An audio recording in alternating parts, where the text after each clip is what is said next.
Hello, it's Sparkles of Gold, and I am with Cameron Allen. Cameron. How are you, man? I'm good. How you feeling? I'm feeling really good. Yeah. I'm feeling really good. Actually, I never toot my own horn. It's not that I'm doing this, we're doing this, but we're like, this is where we're at. This is where we're at right here.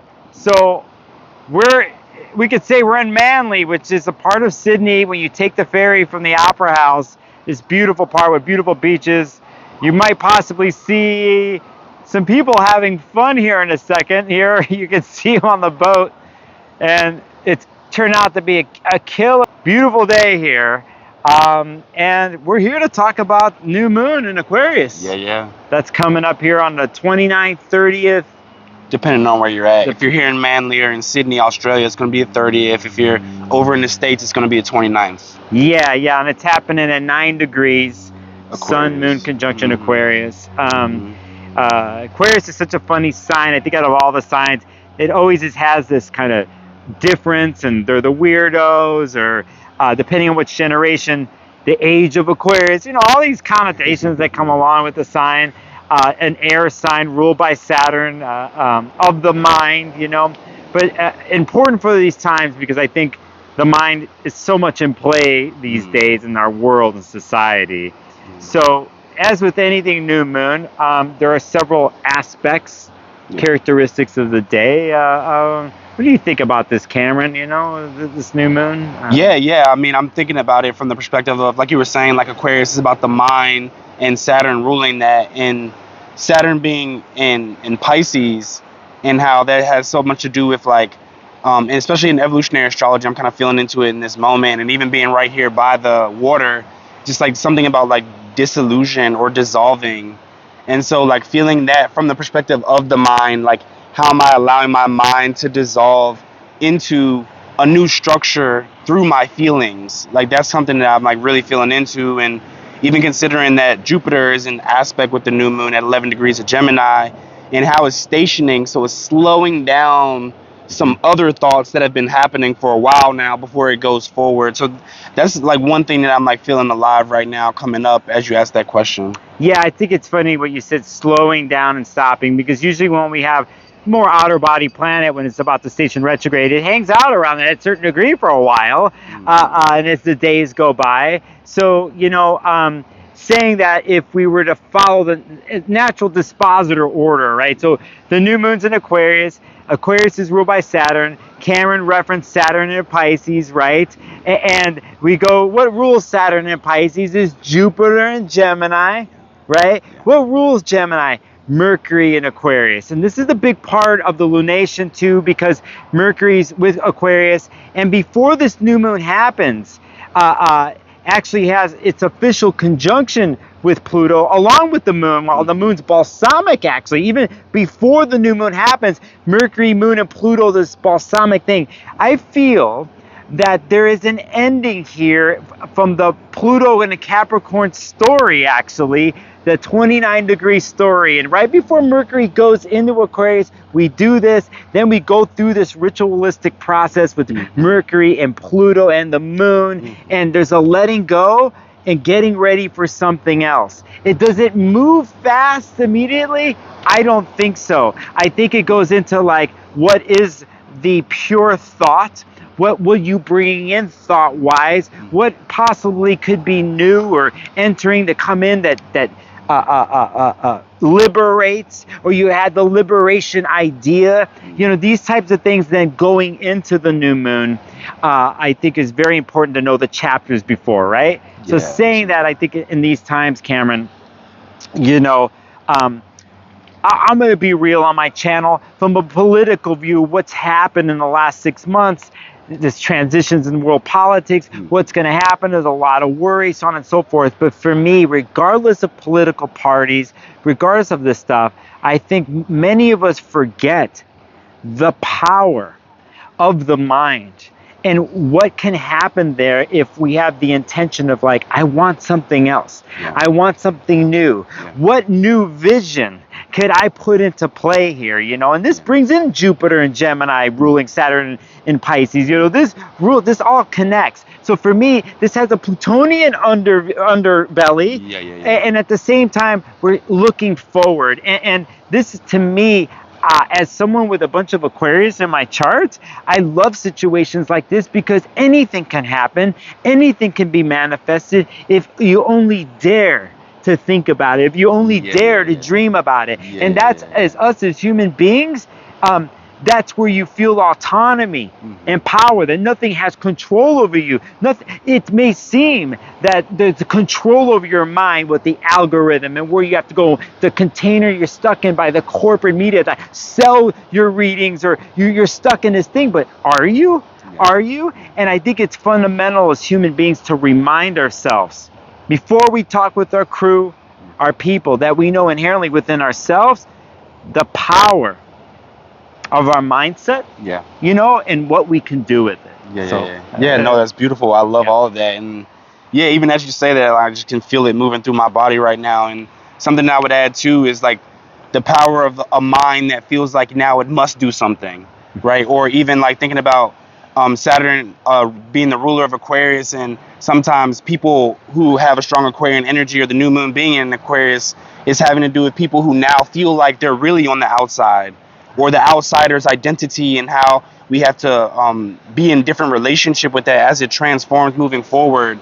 And so that's something I would really invite people to think about is, did it take all these things to happen to shock you to actually try to make change from feeling like an outsider? Or is this something that you've been cultivating throughout the last few years, because we have been leaning our way towards this Pluto moving into Aquarius for a while now? And so just knowing that it's early there and we have a lot of time to like really dig into this process, and this new moon, I think, is a really good way to start moving forward as a long-term process. Yeah, and I think we can't forget Saturnian processes. We do need a form and structure and a sense of responsibility to the task. But the task doesn't have to feel stuck in the past. I feel this Pluto Capricorn story finishing up. We're not there. We're going forward, and we don't know. We're unsure, but we have our own world and autonomy. We own ourselves. We are responsible to ourselves, and what the mind can do there. I think it's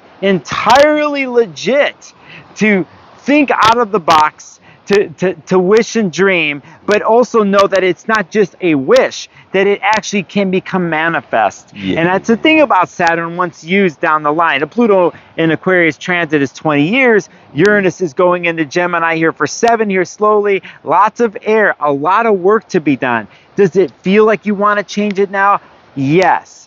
But as for anything long lasting, it's a series of steps in the story. And I think here, sometimes we can relieve the pressure knowing it's a long story, and not hyper focus, but the crystallized idea in mind, to let yourself have that and let it just chill and sit with it, right? And I guess you feel called to the first couple steps of that higher mind synthesis of Mercury and Aquarius, of what it does. At first, it has that idea, and you got to go in your secret lab and concoct and synthesize to bring something new.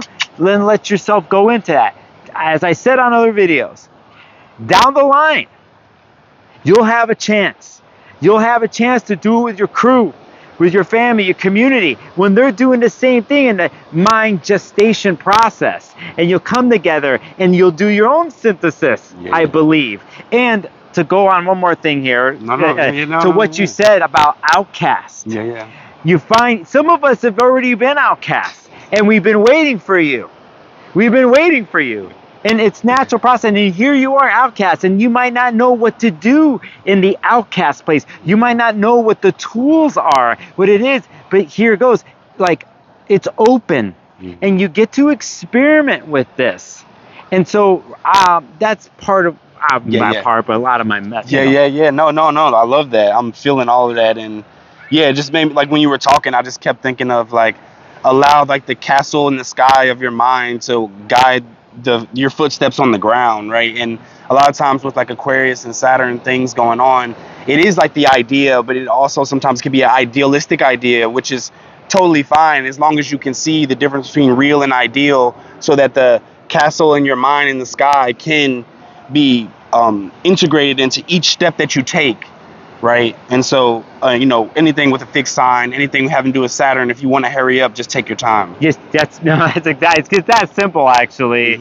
I think those two who have difficulty with Saturn, on my channel I always talk about the acceptance of temporary rule sets, and you might be in fear of that. And there's some of that in here too from a wider perspective where one can feel like there's this way or that way, very dogmatic ways, and you find yourself going there. I take a step back, put yourself in the place, whether it's in your mind or your mind in the physical world, and allow yourself the space. I think inherently too, when we look at Aquarius, they need to break off and be free, or discover what it is to be free. And I think that's a lot of what's happening here. If we think in long terms of place, what did you say at the end? You said it's simple. The mind goes, what did you say? Yeah, the castle in the mind, being like guiding each footstep on the ground. Yeah. That's a really important thing there. I think it's good. I guess it might be easier for us to talk about this too, because we're like Saturnian-based people, you and I. Yeah, for sure. I got Moon, Mars, North Node, Vesta, and Aquarius. I got Gemini. I got all this air. I'm like, all right, let's bring it on. But like you too, you have an understanding, right? Yeah, definitely. Yeah. So. Yeah, and something else too, I would invite people, just like in the times that we're in, especially like what's going on in the States, knowing that like we have Pluto and we have Mercury there, and the moon just was right there with them, like Nicholas was saying, and just like being mindful that the nervous system also is like a really key factor in the sign of Aquarius a lot of times, or even what they call the energetic body. So just being mindful of like what you're consuming on a daily basis, and really taking care of your nervous system as well. I think that's a really important piece that sometimes we can throw out when there's a lot of stuff going on, especially in our society with like high shock value content and sensationalism. So we want to be really, really mindful about that as well. And that's not something necessarily that we need to like think about like forever moving forward with all these other things that we're saying about the castle in the mind and the feet on the ground, but really wanting people to be mindful of that for the next few weeks of time. Yeah, we're going to head into eclipse season. Mars is retrograde in Cancer. We're going to have, that's going to station at the end of February. Then we go into eclipse season in March. We've got Venus retrograde, it's got Mercury, all in Pisces, all this stuff, right? Yeah. But then, after that, Saturn's going to go into Aries, fire. Neptune's going to do this. We're going to have an interesting summer. And I think the summer is a lot of fire and air. We get a hint of it. This new moon, I think, is part of that. When we get into summertime, we have this space of time of what's to come in the next so many years with air and fire. So here, in one sense, you could think of it, some of the stuff here can play out later. Yeah. It's 6 months down the line. Yeah. When we do the full moon in Aquarius, right? It'll probably be, I don't know exact date in August there during the Leo birthdays. It's also a check-in time for what we're talking about. Absolutely. And that's for another video. Yeah, but in the meantime, I don't know. We're gonna make a new moon in Aquarius video because we're going like, what are we gonna talk about? Yeah. Whatever. It makes sense. It's a transit coming up. But being here on the other side of the world, like down under, as they say, and a different culture and place, and different birds and trees, different. Yeah. Yeah. I had.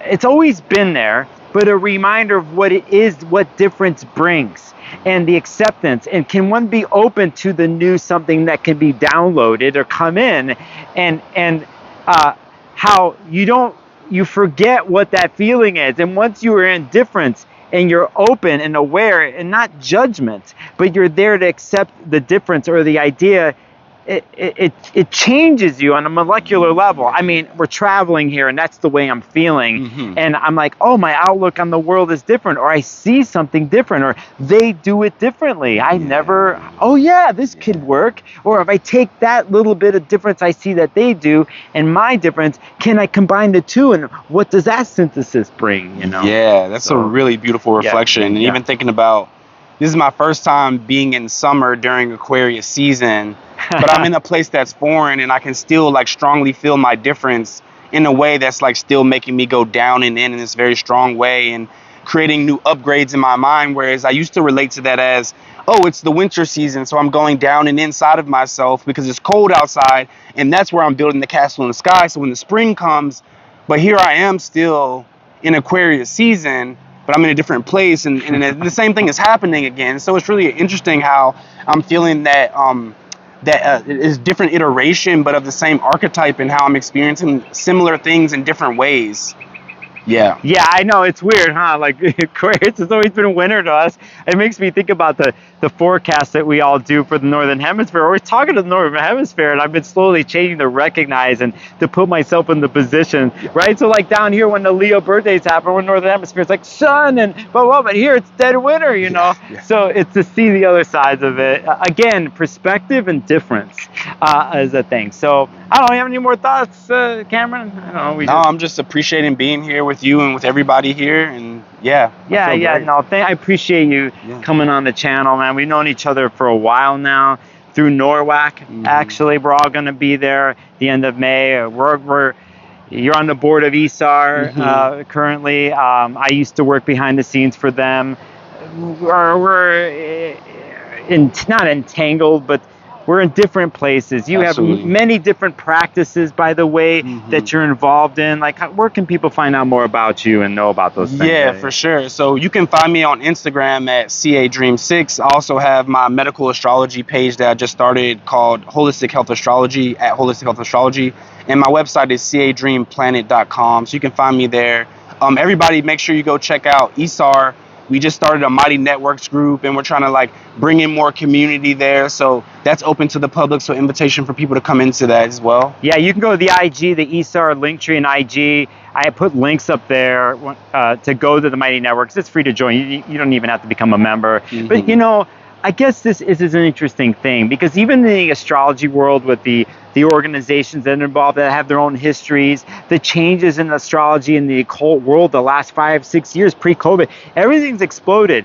Even that is in flux. Even our organizations in the astrology world are in flux. The combining of modalities have come back full circle. That's how it used to be ancient-wise. Everything's in flux. So even in that sense, forget about the political. From our work and practicing as who we are, whatever you call yourself, how you identify and do your magic, you do your work. We're in an interesting place, and I really like it because of what can be. From older generations, hopefully being able to mentor younger ones, looking for the mentors, the younger ones. We're talking to you. That's why I go to the site, or if you're at a conference and you see us, come up to us, walk up to us. I love when people are looking for information and I somehow run into them, and I love pointing them in the right direction. I love doing that to share this thing. And we're doing an Aquarian ideal when we are in certain things. And if these things are in flux and we're kind of thinking about what could be, it's things happen down the line. So again, you'll check out his work, his website. You do so many different things. Me, I got more plans, as you know, on this channel, what I'm about to do, so on and so forth. Again, thanks, Cameron. Yeah, thank you for being here. I'm gonna switch the camera. I just want to, we'll end it this way because we could still talk. It might be a little, but you'll see the world that we're at, you know, and yeah, it's chill today. It's good. It's good. And scuba divers and birds and nature, right? Yeah. Anyway. Absolutely. All right, everybody. Stay blessed, everybody. See you next time. Peace.